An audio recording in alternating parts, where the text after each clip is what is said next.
Yo, what is up guys? It's Pedro here, and in today's video I'll be bringing you guys a preview of the Washington football team's week 4 matchup against the Atlanta Falcons. I'll give you guys a very important injury update on Antonio Gibson, Matt Ioannidis, and others including Benjamin St-Juste, and also talk about Curtis Samuel being back and how big of a role I think he will play versus the Falcons. I'll also talk about, keys to victory for this game and also give you guys my final score prediction. So if you guys are new, make sure to subscribe for Washington and NFL content. Also hit that like button and turn on those post notifications so you never miss a video. Also guys, make sure to check out Windview with my link in the description. They got a bunch of free contests that you can join for some cool prizes. You see the contest is already open for you guys to do. You just gotta, answer, about 8 questions before the game, and it's pretty simple. So make sure you guys go ahead and do that, and I will be answering these questions on tomorrow's live stream previewing the game. So make sure you guys come and to that live stream tomorrow. It should be good. Here are some of the questions. Make sure you guys join using my code, and you get a first time deposit bonus of up to $200, and you can play your first $20 risk free. Now let's get right into the video. Alright, so let's get right into the injury update. So, we got some good news, we got some bad news. So, rookie cornerback, Benjamin St-Juste will be out for this game with a concussion, did not practice all week. It is unfortunate because, our cornerback play has not been good so far this season. Kendall Fuller has been in the slot, and then William Jackson and Benjamin St-Juste have been on the outside. Maybe Kendall Fuller will switch, to the outside this game, and maybe that will help turn things around. But so far, he hasn't been good. Let's hope he can step up this game. And then Torrey McTyer is going to get a lot more playing time this week against the Falcons. So let's hope that Calvin Ridley is not lining up against him, because that's going to be a mismatch. Even though I do like McTyer, that's still definitely a mismatch. Antonio Gibson was limited today. It's obviously you would want to see him, be a full participant, but going from DNP to limited, that's pretty good news right there. He's questionable for the game, but John Keim and JP Finley both reported that they think he will play. They would be surprised if he doesn't. And then Matt Ioannidis went from limited to a DNP to a full participant, so very weird. He's questionable, so maybe he will play. He was a full participant. I would say like a slightly over 50% chance that he plays. We'll see how the knee reacts tomorrow. And then Brandon Sheriff and Charles Leno are all good to go. You look on the Falcons side, everyone's good to go except for Marlon Davidson, one of their D tackles, and Russell Gage, one of their receivers, who's a pretty good receiver. He's out, but the rest of the guys are in for that game. And like I said earlier, Curtis Samuel was taken off IR, and he is ready to roll for Sunday in Atlanta. Those are Ron Rivera's words. So that is amazing, amazing news. I'm going to be interested to see how much he plays and how much they use him in week 1. Will they just fully, put him in the offense, have him play like 75+% of the snaps? Or will it be more of a limited thing, like where he plays, 50% of the snaps or something like that? That will be something to monitor. I don't think they'll fully put him in, but I also don't think he'll be severely limited. I think it'll be somewhere in between. And he'll be taking some snaps away from Dyami Brown, but also I still think Dyami Brown will still be able to play a decent amount of snaps, and I think he will start to improve. But having Curtis Samuel back is huge. He opens up the offense. He allows, Scott Turner to do a lot more. Scott Turner had Curtis Samuel in Carolina. Curtis Samuel can play in the slot, on the outside, in the backfield as well. He allows you to do some end arounds, jet sweeps, and sometimes he can take it out of the backfield as well. He's adds that big play ability, super quick, and he's going to help out Terry McLaurin a lot, because if teams double Terry, well, Curtis is going to be open, and they're going to have to pay more attention to Curtis Samuel, which will lead to more one-on-one matchups for Terry McLaurin. So really, overall, some good injury news besides the Benjamin St-Juste news, but we're getting Curtis Samuel back, and I think there's a good chance that Matt Ioannidis and Antonio Gibson play. So now let's get into the keys to victory for this week. Okay, so the first key to victory is feed Antonio Gibson the ball, as obviously, of course, if he plays. But I think he will play, even though he's banged up. Washington needs, Scott Turner needs to find ways to give Antonio Gibson the ball more. I mean, he's been really good this year in the first couple games, averaged more than 5 yards per carry. This past game, his yards per carry went down a little bit, but still had a, okay game running the football. Not many holes available, and the Bills D line is pretty good. And he had that one play where he literally juked out 6 or 7 players, and he only got 7 yards. But that was one of the most impressive runs I've seen from Antonio Gibson in his career at Washington.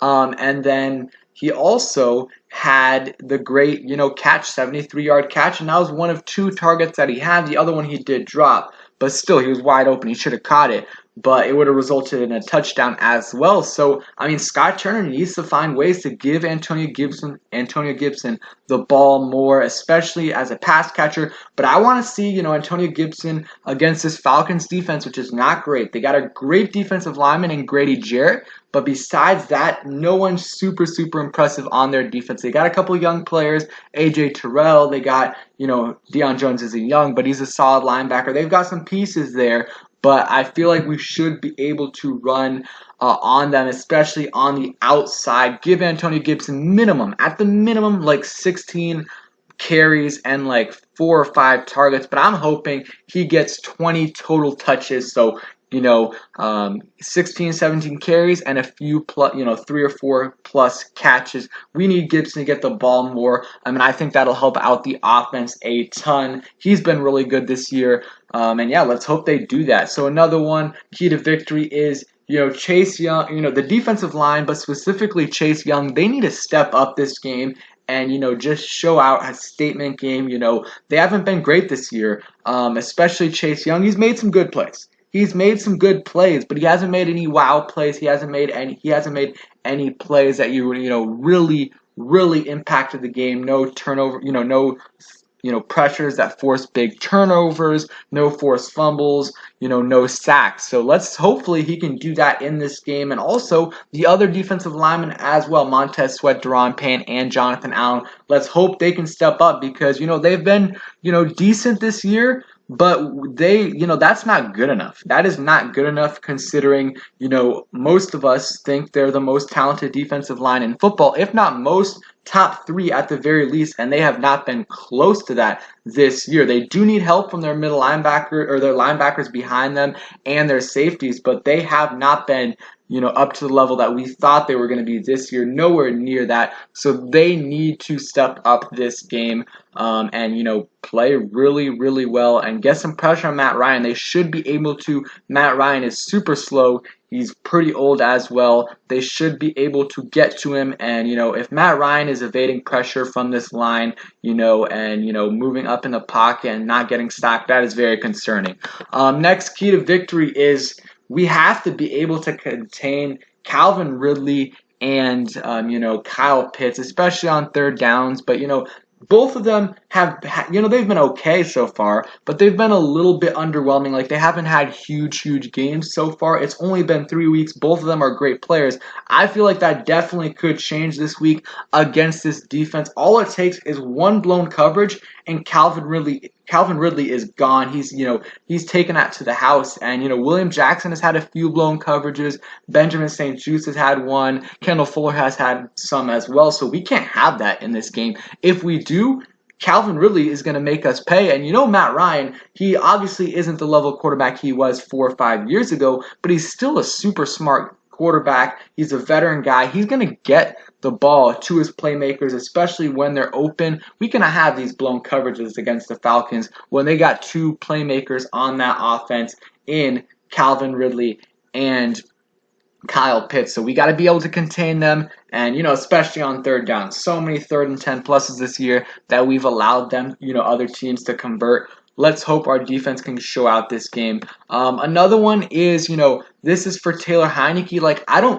Taylor Heineke, Ron Rivera's talked about him, maybe managing the game a little bit more, taking what the defense is giving him. And I agree with him, at least for this game. We don't need the offense to go out there, score 34 points to win this game. At least I hope not. Because if the Falcons are scoring over 30 points against us, that is very, very, very concerning. But we don't need to, go out there, score over 30 points. As long as we can get into that mid 20s or maybe a little bit more, we should be good. And especially against a defense like this, I think as long as Taylor Heineke takes what the defense is giving him, I think he will be good, against the Falcons where, he grew up in Atlanta. So, homecoming game for him. Let's see how he ends up playing. And I think he'll be fine. I don't think he'll have an absolute huge game. He does not need to have a huge game for us to win this game. And if he does need to have a huge game for us to win, that is concerning because that means our defense did not show out. And yeah, Heineke, allow Antonio Gibson to do what he does. Hopefully Scott Turner gives Gibson more carries, and I think that'll allow Taylor Heineke to be more comfortable. And when we need to make, Taylor Heineke to make the plays, that's great as well. I am saying that Taylor Heineke has to, should manage this game well, but also at the same time, if you guys, I watched Tay and Todd podcast, their breakdown of his film versus the Bills. Washington, him specifically, they missed a lot of opportunities versus the Bills, at least 2-3 times to either Terry McLaurin or De'Ami Brown, where if Taylor Heineke throws it and it is an accurate ball, it's a touchdown, and he just didn't see it, or, it wasn't the first read, and Gibson had one, there was one with Gibson as well. So also take the shots when they're there, and I think he'll do that. I think he'll have a bounce back game against the Falcons. And yeah, so the last one is, and this is an obvious one, you want to do this every, game, but just specifically for this team, I know it's a cliche one, but they have to be better on third down. I mean, they're 31st in third down defense, allowing a 58.7% conversion rate, and they're also the worst on offense. I think that will get better. Small sample size. They've had a quarterback change. I think they will be better. They were way better as the season went on last year. So I think they'll be fine. And the defense obviously will be better than what they are now, 58.7%. But they need to be significantly better. Same thing with the offense. But, when our defense on first and second down makes plays and, gets the other team in, 3rd and 12, 3rd and 13, they have to be able to stop them and give the offense back the ball. And they haven't been doing that. So that's one thing, both offensively and defensively, we have to be better on third down if we want to win this game, because if we're allowing a 60% conversion rate and only converting about 25% of the time, it's going to be hard to win football games. Maybe you'll be able to do it against Falcons, still unlikely, but against teams like the Bucks, Chiefs, Packers, and Seahawks, you will have no chance. So now on to my prediction.